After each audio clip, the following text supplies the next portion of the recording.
नमस्कार मित्रों। भूख, प्यास, नींद और आशा चार बहनें थीं। एक बार उनमें श्रेष्ठता की लड़ाई हो गई आपस में। जब श्रेष्ठता का फैसला नहीं हो पाया तो लड़ती झगड़ती वे एक राजा के पास पहुंची। राजा ने पूरा माजरा पूछा। सब वहां भी वही बात करने लगी। मैं बड़ी तो मैं बड़ी। राजा ने सोचकर सबसे पहले भूख से पूछा, क्यों बहन, आखिर तुम कैसे बड़ी हो?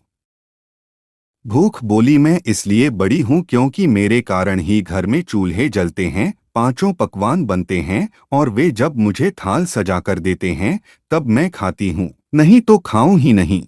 राजा ने अपने कर्मचारियों से कहा, जाओ राज्य भर में मुनादी करा दो कि कोई अपने घर में चूल्हे न जलाए, पांचों पकवान न बनाए, थाल न सजाए। भूख लगेगी तो भूख कहाँ जाएगी।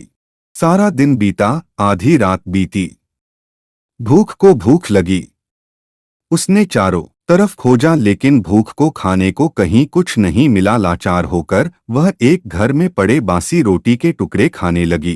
प्यास ने भूख को बासी रोटी खाते देखा तो दौड़ी दौड़ी राजा के पास पहुंची और बोली, भूख हार गई। उसने बासी टुकड़े खाए हैं, देखिए बड़ी तो मैं ही हूँ। मुनादी करा दो कि कोई भी अपने घर में पानी भरकर नहीं रखे, किसी को गिलास भरकर पानी न दे। कुएं तालाबों पर पहरे बिठा दो, प्यास को प्यास लगेगी तो देखे कहाँ जाती है। सारा दिन बीता, आधी रात बीती, प्यास को प्यास लगी। वह यहाँ दौड़ी वहाँ दौड़ी लेकिन पानी की कहीं एक बूंद न मिली। लाचार होकर वह एक ताल पर झुककर पानी पीने लगी। नींद ने देखा तो वह दौड़ी दौड़ी राजा के पास पहुंची और बताया कि प्यास हार गई, वह तो ताल पर झुककर पानी पी रही है। मैं बड़ी हूँ, अब इसमें तो कोई संशय नहीं रह गया। अब राजा ने पूछा, तुम कैसे बड़ी हो वह भी बता दो। नींद बोली, लोग मेरे लिए पलंग बिछवाते हैं, उस पर बिस्तर डलवाते हैं। जब मुझे बिस्तर बिछा कर देते हैं तब सोती हूँ, नहीं तो सोऊं ही नहीं।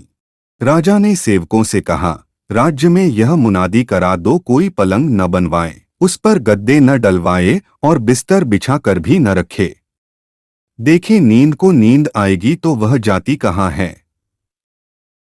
दिन में तो ठीक रहा, आधी रात बीत गई, नींद उसे भी झेल गई। लेकिन उसके बाद नींद को नींद आने लगी। उसने खूब ढूंढा लेकिन बिस्तर कहीं नहीं मिला। हार कर वह उबड़ खाबड़ जमीन पर ही लेट गई। आशा ने राजा को खबर दी। उसने से कहा, नींद भी हार गई। नर्म बिस्तर की बात कहने वाली उबड़ खाबड़ धरती पर सोई है। वास्तव में भूख, प्यास और नींद तीनों में मैं बड़ी हूँ। राजा ने पूछा, तुम कैसे बड़ी हो? आशा बोली, लोग मेरी खातिर ही काम करते हैं, नौकरी धंधा मेहनत और मजदूरी करते हैं, परेशानियां उठाते हैं लेकिन आशा के दीप को बुझने नहीं देते। राजा ने सेवकों से कहा, राज्य में मुनादी करा दो कोई काम न करे, नौकरी न करे, मेहनत और मजदूरी न करे और आशा का दीप न जलाए। आशा को आस जागेगी तो देखो कहाँ जाती है। सारा दिन बीता, आधी रात बीती, आशा को आस जगी। वह यहाँ गई वहां गई लेकिन चारों ओर अंधेरा छाया हुआ था। सिर्फ एक कुम्हार टिमटिमाते दीपक के प्रकाश में काम कर रहा था। वह वहां जाकर टिक गई और राजा ने देखा कुम्हार ने जो दिए बनाए उसके सोने के हो जाने की आस की और वह सोने का हो गया। सोने के दिए में रुपए की बाती तथा कंचन का महल बन गया।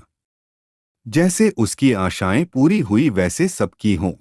कामनाओं के दीप बुझे तो अच्छा, लेकिन आशा का दीपक कभी बुझने नहीं देना चाहिए। हालात कैसे भी हों, यही दीपक ऐसा है जो जीवन को प्रकाशित करने के लिए जूझने का हौसला देता है। फिर नींद, भूख, प्यास सब संगी हो जाते हैं। मित्रों, हमारा वीडियो अच्छा लगा हो तो सब्सक्राइब कर लेना।